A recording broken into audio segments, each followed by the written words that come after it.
तो हेलो नमस्ते अस्सलाम वालेकुम और सारे देवी देवताओं की जय। मैं बात कर रहा था कि वो सेंटर पे आने की। मैं ओशो की बुक पढ़ रहा था, उस पर बताया गया कि तुमको सेंटर पे कैसे आना है। तो मैं तराटक बोल के कहाँ से कहाँ निकल गया। ठीक है। तो सेंटर की बात ऐसी थी कि सेंटर में आया कैसे जाए। सेंटर यानी कि क्या, जब तुम अवेयर, जब तुम बैठे हो, एग्जाम्पल के तौर पर तुम ध्यान करने बैठे हो। अब एक सेकंड के लिए खाली ये सोचो कि अपना रूम है। ठीक है। आप बैठे हो, आसन लगा हुआ है, अभी आपको 2 घंटा ध्यान करना है। ठीक है। आग बंद की। जैसी आग बंद की तुम्हारे को शुरुआत हो जाएगी, क्या हो रहा था, कहाँ थे, पैसे का क्या हुआ क्या नहीं हुआ, या आगे के बारे में सोचना शुरू कर दोगे या पिछला शुरू कर दोगे। ओशो में ऐसी क्या बात थी जो वो इस टेक्निक को इतनी बेहतर तरीके से बता पाए, क्योंकि बगैर एक्सपीरियंस के तो बंदा कर नहीं सकता है। मैं एक्सपीरियंस करूँगा तभी तो मैं पता चलेगा ये। अब जैसा मैं बताता हूँ, मैं पहले मैं सोच बहुत, जैसे अगर ये डेट के तौर पे बोलूँ, मैं 2006 तक, 6 8 तक मैं ऐसा था जो बहुत सोचता था ये कैसे किया जाए, वो कैसे किया जाए, ऐसे कैसे किया जाए, बिजनेस के तौर पे हाँ, हमेशा कैसे काम किया जाए, कैसे ये किया जाए, वो कैसे जाए, हमेशा सोचता रहता था। फिर मेरे को किसी ने बताया कि सोच के कुछ हासिल नहीं है, तो कितना भी सोच ले, जो तेरे साथ कर्म होने वाला है उसको तू चेंज कर सकता है क्या।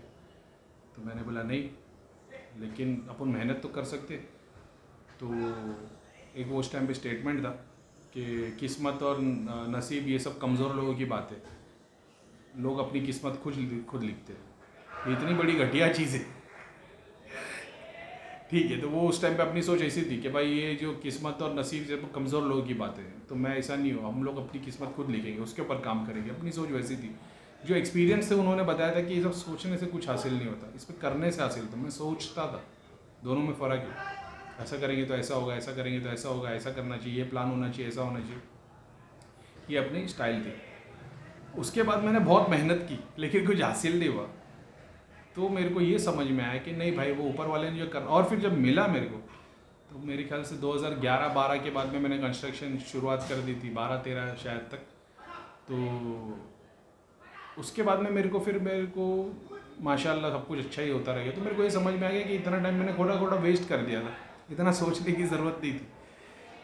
तो मतलब ये था कि मेरे को फिर ये रियलाइज़ हो गया कि फ्यूचर के बारे में सोचो मत, क्योंकि वो जैसा होना है वैसा ही होगा। खाली तुम आज पे अच्छे से काम करते रहो, क्योंकि आज जितना अच्छे से काम करोगे ना, तुम्हारा फ्यूचर उतना बेटर हो जाएगा। और पास्ट के बारे में सोचो मत, क्योंकि वो बीत गया। अगर उसके बारे में सोचोगे तो आज भी खराब हो जाएगा। ये मेरे को बहुत अच्छे से बात समझ में आ गई। तो मेरे को ज़रूरत नहीं पड़ी किसी ज्ञानी से प्रैक्टिस लेने की ज़रूरत की। मेरे को समझ में आ गया कि हाँ यार, फ्यूचर के बारे में सोच के मतलब नहीं, टाइम वेस्ट है। जो आज हो रहा है उसके बारे में सोचो। अब ओशो ने बताया कि वो सेंटर कैसे लाना है। सेंटर लाने की एक बात कैसी होती है, प्रॉफिट मोहम्मद रसूलुल्लाह सल्लल्लाहु अलैहि वसल्लम ने बताया कि नेगेटिविटी है ना तुम्हारे अंदर, शैतान जिन जो है ये कब कब एंटर कर सकते हैं। ठीक है। एक, जब तुम बहुत ज़्यादा खुश हो, बहुत ज़्यादा ज़ोर ज़ोर से हंस रहे हो, तुम्हारे को सांस नहीं ली जा रही, इतना तुम ज़ोर ज़ोर से हंस रहे हो, उस पल एक मोमेंट आता है जब वो एंटर कर सकती है। दूसरा, तुम जब बहुत ज़्यादा दुखी हो, और तुम इतने दुखी हो, तुम डिप्रेशन में चले गए और रो रहे हो और वगैरह वगैरह वगैरह, वो तुम्हारे दिमाग, तो वो उस टाइम पे एंटर कर सकती है। तीसरा, ड्यूरिंग ऑर्गेज़म, ये एक उन्होंने एक बात बताई है। तो उस टेक्निक से अगर मैं देखूँ, एक, अगर साइंटिफिकली इसको देखा जाए ना, तो दोनों लेवल पे, एक डिप्रेशन जब रो रहे हो, सैड हो, और एक बहुत ज़्यादा खुश हो, ब्रेन एक सिचुएशन पे काम कर रहा होता है। ठीक है। उस टाइम पे ये नेगेटिविटी एंटर कर सकती है। नेगेटिविटी, शैतान, स्पिरिट, बेसिक तो वही है, 3 तत्वों के बने हुए। अग्नि तत्व है ना, अपन जैसे 5 के बने हुए, 3 के बने हुए, बेसिक वही है। जिन का मतलब है छुपा हुआ। अब वो देवता बोल दो, जिन बोल दो, फरिश्ते बोल दो, सब छुपे हुए हमसे। तो ये शक्ति एंटर कर सकती है। क्या ये शक्ति बुरा ही करती है? नहीं, ये शक्ति अच्छा भी कर सकती है, बुरा भी कर सकती है, क्योंकि इसकी कैटेगरी बुरी वाली है। क्या इंसान अच्छे होते हैं? नहीं, अच्छे भी होते, बुरे भी होते। लेकिन हमारी कैटेगरी क्या है? हमारी कैटेगरी गंदी ही है। We are spiritual being in human world. लोगों को लगता है हम ह्यूमन बीइंग है in spiritual world. Spiritual being है हम ह्यूमन वर्ल्ड के अंदर। अब ये मैंने बता दी कि ये 3 जगह पे एंटर कर सकते हो, और भी बहुत सारी तरीके हैं, लेकिन ये तरीके से एंटर कर सकती है। अब आप ये देख लो कि जितने भी ऋषि मुनि बने, पीर पैगंबर आए, सब लोगों के साथ एक स्टेट ऐसा था कि वो दुनिया को छोड़ के कहीं और जंगल में चले गए, गुफा में चले गए, पहाड़ पे चले गए, कहीं ना कहीं कुएं में कोई चला गया, और जाके वो शांत बैठ गए, क्योंकि वो परेशान हो गए थे। अब वो शांत बैठ गए तो उनके पास कोई मंत्र तो था नहीं, लेकिन वो बैठ गए। अब बैठे बैठे जब तुम लॉन्ग टर्म तक बैठते हो, क्योंकि बहुत बार ऐसा होता है ना, उनके पास में शक्ति आ गई, उनको पता नहीं है। पैगंबर ले लो, ऋषि मुनि ले लो, बड़े बड़े राजा महाराजा जब राजपाट छोड़ के गए, शक्ति उनके पास आई तभी तो उनको रियलाइज़ हुआ ना कि भाई ये सब कुछ जैसे बुद्धा को ले लो, बुद्धा के पास जब तक रियलाइजेशन कब हुआ, जब उन्होंने देखा सब कुछ होता हुआ, सब कुछ अचीव कर लिया, उसके बाद उन्होंने वो सारी चीज़ों को त्यागा। पहले ही नहीं त्याग लिया, सारी चीज़ें, सारे मज़े ले लिए थे, सारी चीज़ें ज़िंदगी के देख ली थी। जब वो बूढ़े आदमी को देखा और जब रियलाइज़ हुआ वॉर के टाइम पे और वगैरह वगैरह, यानी कहीं ना कहीं तो शक्ति ने उनको हिट किया। उसके बाद वो चले गए, उसके बाद ये तैयार होना शुरू हो गए, क्योंकि शक्ति का काम है तुम्हारे दिल में सवाल डाल के वो निकल जाती है। शक्ति तुम्हारे पास आती है, दिल में एक सवाल डाल देती है कि तुम कौन हो, तुम्हें किसने बनाया, ईश्वर क्या है। अब तुम लग जाते हो उसके पीछे मेहनत करते हुए, तो तुम्हारे सबकॉन्शियस माइंड में डेटा तैयार होना शुरू हो जाता है। अब उस टेक्निक से, जैसे हु एम आई, जब मेरी शुरुआत कैसी हुई, मेरे को ऐसा था कि भाई हु, जो पहला वर्ड है हु, WHO, यानी कौन, ये कौन है, भगवान रियल में कौन है, अल्लाह है, हिंदू धर्म के, ग्रीक के है, पुराने हैं, नए हैं, क्या है क्या नहीं। मेरे दिमाग में एक सवाल आ गया, शक्ति ने एक सवाल डाल दिया, अब मैं ढूंढ रहा हूँ इसको। अब ढूंढ कैसे सकते हो, आप अपने से बड़ों से पूछ सकते हो, अपने टीचर से पूछ सकते हो, अपने गुरुओं से पूछ सकते हो, जो उस फील्ड में माहिर है उससे पूछ सकते हो। आज की डेट में हमारे पास इंटरनेट है, तो इंटरनेट से हम लोग यूट्यूब पे वीडियो देख लेते, बुक्स डाउनलोड करते, बुक्स पढ़ते। मैंने बुक्स पढ़ना शुरू कर दिया। वो बुक्स पढ़ने की ज़रूरत इसके लिए पड़ी क्योंकि उस वक्त मैं सर्टेन चीज़ें देख रहा था। अब मेरे अंदर वो समझ में आने लगा, अरे यार रिलीजन ने ऐसा बताया, ऐसा बताया, ये बताया। मैंने बुक्स पढ़ना शुरू कर दिया। अब मैंने 1 बुक पढ़ी, 2 बुक पढ़ी, 4 बुक पढ़ी, 10 बुक पढ़ ली, सारे धर्म की बुक पढ़ ली। समझ में नहीं आने लगा, क्योंकि क्वेश्चन तभी भी वही था, हु, कि कुरान में नहीं, कुरान में पता चल गया अल्लाह है, भगवत गीता में कृष्ण पता चल गया, बाइबल में गॉड पता चल गए, दूसरे सिविलाइजेशन में दूसरी बातें की गई है, शक्तियों के बारे में पता चल दिया कि ये शक्ति है, ये गॉड है। तंत्र में काली माता को शक्ति बता दी, शिवायत में शिव को बता दी, वैष्णव में विष्णु भगवान को बता दी। नाम सबके अलग थे लेकिन बातें सबकी एक ही थी, तो मेरे को समझ में आ गया कि शक्ति एक ही है। अब ये आने के लिए काफ़ी टाइम लग गया। अब अपने को समझ में आ गया कि यार ये सारी किताबों में नाम अलग है मगर शक्ति एक ही शक्ति है, जिसने सबको बताया। सारे ऋषि मुनि ने ये बोला कि एक ही शक्ति है। इसके पहले जितने पैगंबर है उन्होंने यही बताया एक ही शक्ति है, उसी ने सब कुछ बनाया। अब अपने को ये पता तो नहीं लगा कौन है, लेकिन ये पता चल गया कि क्या है कि नहीं। कौन है ये नहीं पता चला, लेकिन क्या है ये पता चल गया। और एक तरीके से देखा जाए कि कौन है ये तो पता ही नहीं चला, तो फिर भी अपन क्वेश्चन मार्क में ही थे। अब अपने को समझ में आ गया कि भाई इसके पहले वाला कोई पता नहीं कर पाया। ऋषि मुनि पैगंबर पीर कोई है जिसने बोल दे कि मैंने खुदा को देखा है, उसने उस खुदा को देखा है जिसे बहुत सारे खुदा को हमने देखा है, वैसे उस खुदा को उसने देखा है कि नहीं। किसी ने शक्ति को देख लिया, किसी ने शिव को देख लिया, किसी ने गणेश जी को देख लिया, हमने भी देख लिया, बहुत सारे को देख लिया। तो कोई वहाँ तक पहुँचा नहीं, सब लोग जर्नी में। तो मेरे को समझ में आ गया कोई नहीं पहुँचा तो मेरे को मेहनत करने की ज़रूरत नहीं, कि मैं भी नहीं पहुँचने वाला। मैंने छोड़ दिया सारा कुछ। अब मैंने सोचा कि यार अपना क्या मतलब है, दुनिया में आने का मतलब क्या हो गया। हु, अब हु के बाद आ गया हु एम आई, क्योंकि हु का आंसर तो मिला नहीं। अब मैंने सोचा कि अपने बारे में कुछ जान लेते। अब अपने बारे में जानने की शुरुआत की तो कैसे जाना, अपनी फैमिली हिस्ट्री से। तो पता चला भाई हम तो इंडियन है, उसके पहले पाकिस्तान में दादा दादी आए थे, दादा दादी अफ़गानिस्तान से आए थे पाकिस्तान में, हमारे डैडी लोग इंडिया में आए और वगैरह वगैरह। तो हमारे डैडी की पैदाइश पाकिस्तान इंडिया की है, दादा दादी पाकिस्तान से थे, अफ़गानिस्तान से थे। उसके पहले उनके परदादा दादा दादी लोग ईरान से आए थे। मेरे को लगा इससे कुछ हासिल नहीं है, ये तो रिलीजियस वाली होस्ट कंट्री की बात हो गई। फिर मैंने थोड़ा ज़ोडिएक साइन के बारे में जाना कि मेरे को पता चला कि भाई अपनी राशि ये है तो अपनी इस कैटेगरी की है। मेरी राशि लिब्रा है, तो बोले ये वाली राशि है। इससे कुछ जानने की कोशिश की, फिर पता चला कि ये कैरेक्टरिस्टिक्स वाले ये देवी देवता वाले होते। फिर उसके बारे में जानने की कोशिश की, करा एंड में कुछ हासिल नहीं हुआ। समझ में आया कि अपने को नहीं पता लग सकता है, लेकिन किताबों में ये बताया गया कि हमको ईश्वर ने अपना बेस्ट क्रिएशन बताया। अगर आज की डेट में ये देख लो तो बेस्ट क्रिएशन का मतलब है कि हमारे अंदर जो 7 चक्र है, जो बाकी जानवरों में नहीं है, और सिर्फ अवेयरनेस और रियलाइजेशन इंसान को हो सकता है। एक तरीके से देखो, अर्थ पे जो सबसे घटिया स्पीशीज़ है वो इंसान है, जो बर्बादी फैला रहे, गंदगी फैला रहे, नुकसान फैला रहे, सब चीज़ के जो जिम्मेदार है वो इंसान है। अगर इंसान को अर्थ पे से निकाल दिया जाए तो अर्थ पूरा ब्लूम हो जाएगा, है कि नहीं? लेकिन फिर नेचर के अलावा और कुछ नहीं रहेगा, वहाँ पे सिर्फ नेचर होगा, लेकिन वो एक चीज़ रियलाइजेशन वो नहीं होगा।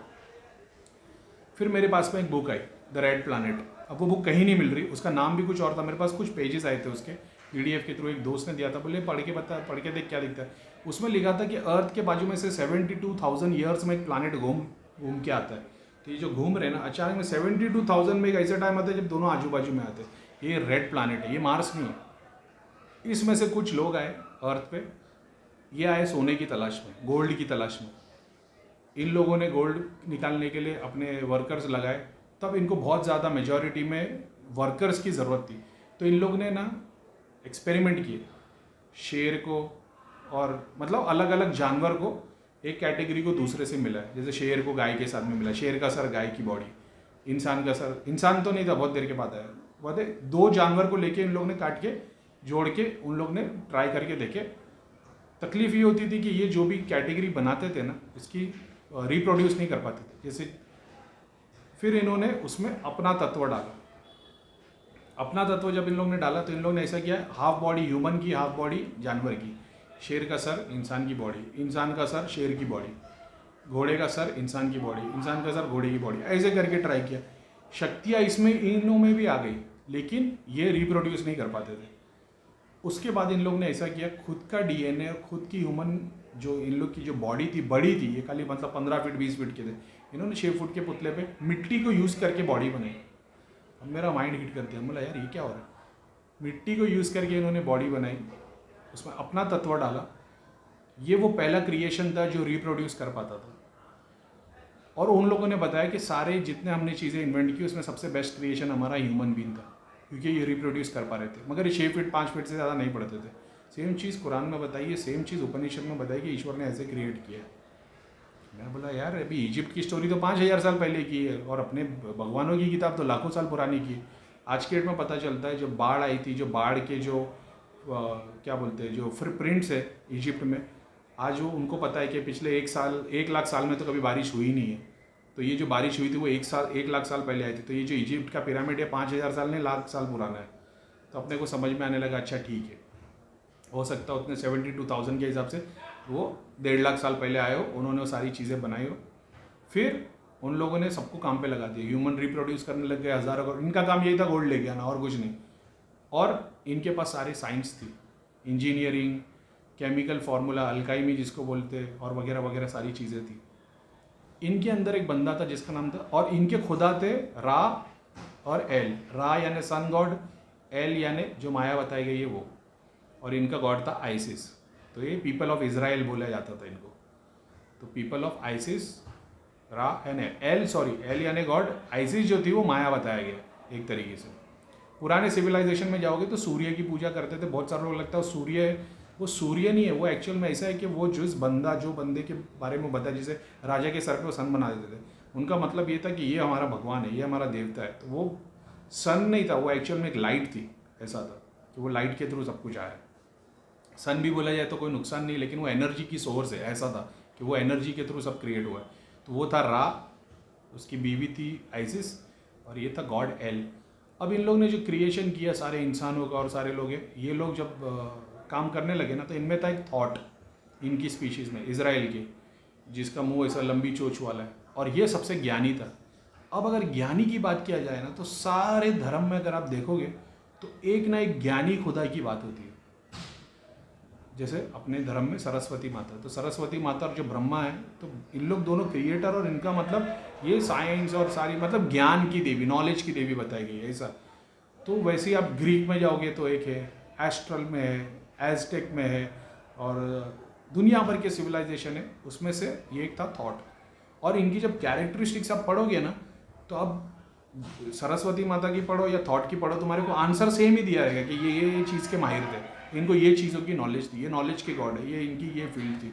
तो तुमको समझ में आता है कि नाम अलग अलग है, ये अलग अलग सिविलाइजेशन में अलग अलग रूप में आए, लेकिन ये एक ही कैटेगरी नॉलेज की। तो वो थॉट ने क्या किया, अपनी सारी इन्फॉर्मेशन जो थी कि आग कैसे जलाई जाए, केमिकल से क्या होता है, और रतन कैसे बनाया जाए, सोना कैसे बनाया जाए, और उससे कैसे काम लिया जाए, क्योंकि गोल्ड में बहुत एक अलग एनर्जी है।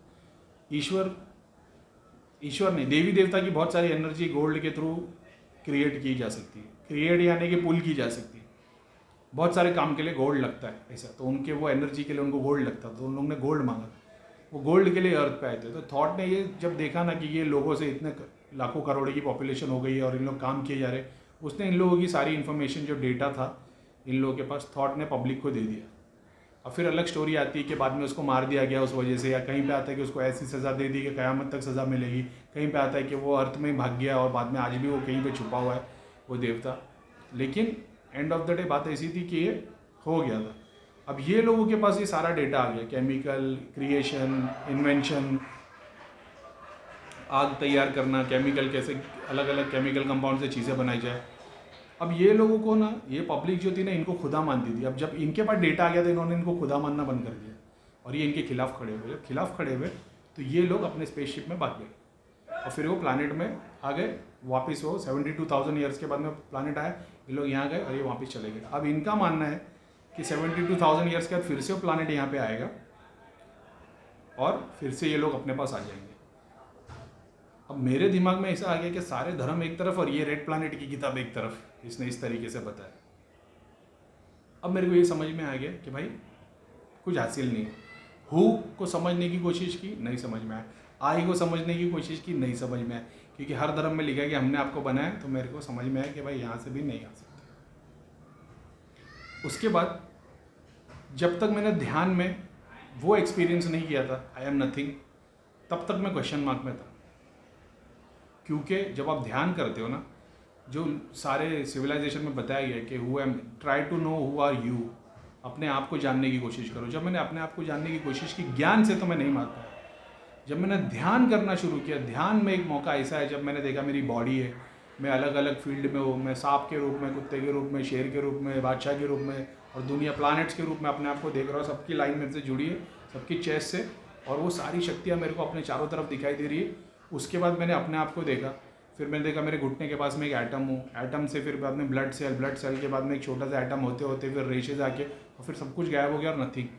तो मेरे को ये समझ में आया कि एक तरीके से सारा ब्रह्मांड जो है उससे मैं जुड़ा, और उसके बाद में ये मैं नथिंग पे आ गया। तो मेरे को रियलाइज़ हुआ कि आई एम नथिंग, यानी अपने को अपने बारे में कुछ सोचना ही नहीं है। गॉड ने अपने को नथिंग से क्रिएट किया। यही आती बिग बैंग की स्टोरी में कि ये शिव और वो शव है, तो जो नहीं है और जो है, तो ये दोनों जब अलग हुए तो वही बिग बैंग, वही अल्लाह ताला की कुरान में है कि कुछ नहीं था और फिर हमने कुछ नहीं से सब कुछ क्रिएट किया। तो मेरे दिमाग में आने लगा कि मतलब अब मेरे को इतना तो पता चल गया कि आई एम नथिंग, है कि नहीं। ये मेरे को स्पिरिचुअलिटी के थ्रू पता चला। अगर कोई पूछे कि भाई हमारा ध्यान में स्टेट क्या है, हमको कैसे पता चले हम किस लेवल पे पहुँचे हो। जब तुम चक्रस को ध्यान में बैठते हो, अपनी बॉडी को देख रहे होते हो, कहीं ना कहीं चक्र पे आके तुम अटक जाते हो। एक ही चीज़ तुमको घड़ी घड़ी दिख रही होती है, अलग अलग रूप में। कभी जंगल दिखेंगे, कभी जानवर दिखेंगे, कभी भूत प्रेत दिखेंगे, कभी कुछ दिखेगा। तो तुमको पता चलेगा कि तुम हार्ट चक्र पे अभी तक अटके हो। जब तुम मटेरियल पोजेशन के लिए रुक जाओगे, जब तुम ध्यान में, तुमको घड़ी घड़ी एक ही चीज़ आएगी, जैसे घर लेना है, इसकी शादी करनी है, या ये पोजीशन करना है, तो तुमको पता चलेगा तुम मणिपुर पे अटके हो।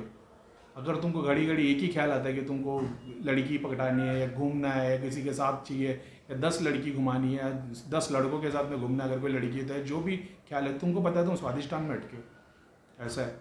उसके बाद जब तुम ये नथिंगनेस के प्रोसेस पे आके अपने आप को देख लेते हो कि नथिंग है, क्योंकि मेरे बोलने से तुम यकीन नहीं करोगे जब तक तुम खुद वो अचीव नहीं करोगे। मेरा वीडियो है इसमें लिंक के अंदर कि फ्रॉम एवरीथिंग टू नथिंग, उसमें मैंने अच्छे से एक्सप्लेन किया कि मैंने क्या देखा था।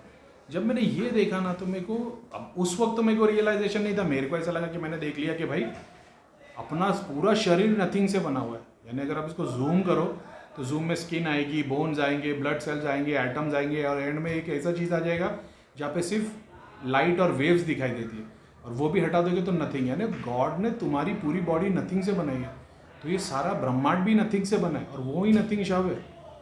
तो मेरे को समझ में आने लगा कि भाई कॉन्सेप्ट तो, मतलब अपन को ये समझ में आ गया कि आई एम नथिंग।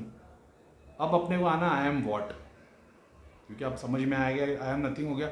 हु का तो पता ही नहीं लग सकता, आए का भी नहीं पता लगा, उसको भी साइड कर दिया। अब अपने को अपनी पर्सनालिटी ये पता चल गई कि अपन नथिंग है। अब नथिंग गॉड ने क्यों क्रिएट किया और इसका गोल क्या है, तो अचीवमेंट वही है मोक्ष का। अब अपन ने लिए कि वॉट एम आई, तो तुमने ये जाना कि मैं कुछ भी नहीं हूँ, ना मैं माइंड हूँ, ना मैं सोल हूँ, ना मैं बॉडी हूँ, ना मैं कुछ हूँ। अब ये मैंने पढ़ा नहीं था, ये मैंने उपनिषद से ये बात को जान लिया था कि ये हम कुछ नहीं है, शरीर कुछ नहीं है, लेकिन वो तब एक्सपीरियंस नहीं किया। एक्सपीरियंस मैंने ध्यान में किया, तब मेरे को समझ में आया कि भाई ये सब कुछ हटा देना है। और सब कुछ हटाने के बाद में फिर तुमको शक्ति के हाथ में अपने आप को मतलब अपना दिमाग नहीं लगाना है। तुमको पता है अपना दिमाग लगाओगे तो कंफ्यूज हो जाओगे। अपना कुछ भी नहीं करना है, शक्ति के सामने अपने आप को छोड़ देना। अब शक्ति तुमको ब्रह्मांड घुमाती है, फिर वो दिखाती है कि कैसा मोक्ष है, कैसे शक्ति है, कैसे शव है, कैसे सब कुछ क्रिएट हुआ, कैसे लोग कैसे बने, पिछले लाखों सालों में क्या हुआ, आगे आने वालों में क्या होगा, और सब तुम क्रॉस करते करते करते करते और फिर तुम्हें एक बिल्डिंग है जिसमें हर फ्लोर पे लिफ्ट खुलेगी, हर फ्लोर पे लिफ्ट खुलेगी और हर फ्लोर पे तुमको एक महालोक देखने को मिलेगा, और हर बार तुमको आंखें बंद करनी पड़ेगी कि नहीं तो वहाँ खींच जाओगे। और वैसे करके तुम्हारे को ऊपर लेके आके और फिर अपने को समझ में आएगा। अब जहाँ तक अपन पहुँचे तो मेरे को इतना पता है कि जो बड़े बड़े ऋषि मुनि और पीर पैगंबर ने जो बताया कि इस लेवल तक पहुँचे, वहाँ तक की जर्नी अपन ने तो कर ली है। अपने आप को पीर पैगंबर नहीं बोलते अपन, लेकिन इतना है कि उन लोगों ने जो बताया कि तुम इस स्टेट को अचीव कर सकते हो, उतने तक तो अपन जाके आ गए। अब दिल में क्या क्वेश्चन है, अपने को ये समझ में आ गया है कि भाई स्वर्ग नर्क कुछ भी नहीं है। अच्छा है स्वर्ग नर्क है, ऐसा नहीं है, अपने लिए तो नहीं है, दूसरी कैटेगरी के लोगों के लिए, अपने लिए तो नहीं है भाई। अपन तो स्वर्ग नर्क के बहुत परे निकल गए। तो अब इसको अचीव करने का मतलब क्या हो गया स्वर्ग नर्क को पूरे। आज की डेट में मैं चाहे कितने भी पाप कर लूँ, मेरे को नर्क नहीं मिलेगा। तो बोलेगा भाई ये कैसा है, हाँ भाई नहीं है, कितने भी पाप कर लो नहीं मिलेगा, क्योंकि वो चीज़ को अचीव कर लिया। अब अगर मैं पाप करना शुरू कर दूँ, मेरे पे कर्म लागू हो जाएंगे। अब कर्म लागू होंगे तो फिर भुगतना पड़ेगा वो सारी चीज़ें। तो कहाँ भुगतनी पड़ेगी, मरने के बाद भी भुगतनी पड़ सकती है। मैं नीचे के डायमेंशन में नहीं है, जैसे मेरे सूक्ष्म शरीर है, एक देवता का है एक दानव का है। दानव की जगह नीचे के 7वें लोक में और देवता की जगह ऊपर के कितवें लोक में हो तो छोड़ ही दो, 40-45 के भी ऊपर निकल जाता है। लेकिन अब मैं बुरे कर्म करूँगा तो मैं इस दानव के सूक्ष्म शरीर में आके वो भुगतना पड़ेगा मेरे को सारा। अब यहाँ मर जाऊँगा अच्छे कर्म करके तो वहाँ तक पहुँच पाऊँगा। बस यही जर्नी है। तो वो स्वर्ग नर्क क्या है, वो है, इसका मतलब ये नहीं, लेकिन वो कर्मों पे डिपेंड करेगा। मतलब आज की डेट में मर जाऊँगा तो मैं तो ऊपर ही जाऊँगा, नीचे तो नहीं जाने वाला। अब सारी शक्ति तुम्हारे पास आई, ठीक है, सबको तभी रियलाइजेशन हुआ। मैंने ये देखा कि ये ऐसा मान लो तुम्हारे पास एक ऐसी शक्ति आ जाती है जो तुम्हारा फ्यूचर जो तुम सोच रहे हो उसको सोच वो रोक देती है, और जो तुम पास्ट के बारे में सोच रहे हो वो भी सोच को रोक देती है। तो तुम प्रेजेंट में जीने लगते हो। अभी कोई बोलेगा भाई ये क्या हो रहा है, आ रहे भाई करीम भाई आ रहे, बोल बच्चन गोली ज्ञान नहीं देते, हर एक चीज़ प्रूव करके दिखाते हैं, ठीक है, थैंक यू। मान लो ये वही समझ सकता है जो जिसने कभी ज़िंदगी में दारू पी है। जब इंसान दारू पीता है वो ना फ्यूचर की सोच रहा होता है ना पास्ट की सोच रहा होता है, वो सिर्फ मोमेंट में एंजॉय कर रहा होता है। थैंक यू, है कि नहीं। अब तुम बोलोगे यार बात तो सही है, कैसे रोका जाए। दारू पीने से होता क्या है, तुम्हारी बॉडी में सेरोटीन DMT जो है वो रिलीज़ होता है। वो रिलीज़ होने से क्या होता है, तुमको जॉय फील होता है। जॉय फील होता है तो क्या होता है, जब जॉय फील हो रहा है ना तो तुम पास्ट और फ्यूचर के बारे में नहीं सोचते हो, तुम इन द मोमेंट होते हो, तुम एक तरफ पूरे सेंटर होते हो इंजॉयमेंट के। अब तुम इंजॉय कर रहे हो।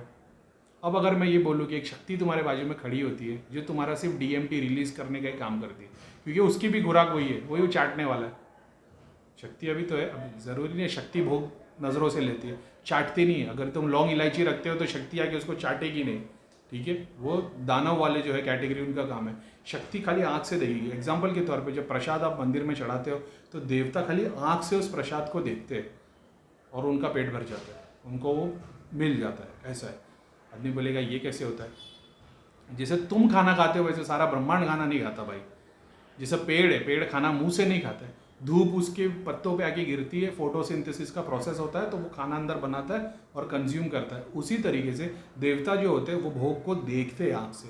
प्रेत होता है वो प्रेत चाटना खाने का काम करता है। उसमें भी ऐसा नहीं है कि प्रेत जाके आप सोच रहे हो कि मिठाई की दुकान पे सब मिठाई खाता, नहीं कर सकता वो ऐसा। तुम चढ़ाओगे वही खा सकता है वो, ऐसा हिसाब है, बंधन में रहते हो।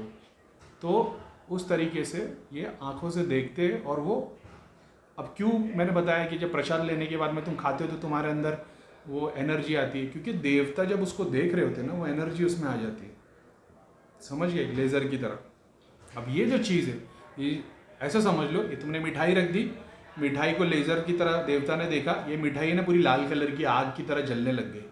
अब तुम जब इसको खाते हो और तुम्हारे पेट के अंदर ये जाती है तो फिर पेट के अंदर एक आग लग जाती है।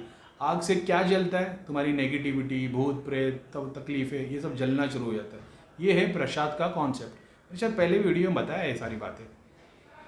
तो अब प्रेजेंट में कैसे जिया जाए, तो क्योंकि महान गुरुओं ने तो बता दिए कि कैसे जिया जाए, इसके लिए ये प्रैक्टिस करनी है, लेकिन इन्होंने ये नहीं बताया कि हमारे पास ऐसी एक शक्ति है जो हमारे साथ ये करती है, तो तुम प्रैक्टिस करोगे तो तुम्हारे को भी शक्ति मिलेगी। उन्होंने बताया नहीं, हम तो साक्षात भगवान के अवतार है, भगवान ने आके हमको छुआ है, आशीर्वाद दिया है, इसलिए हम भगवान का अवतार है।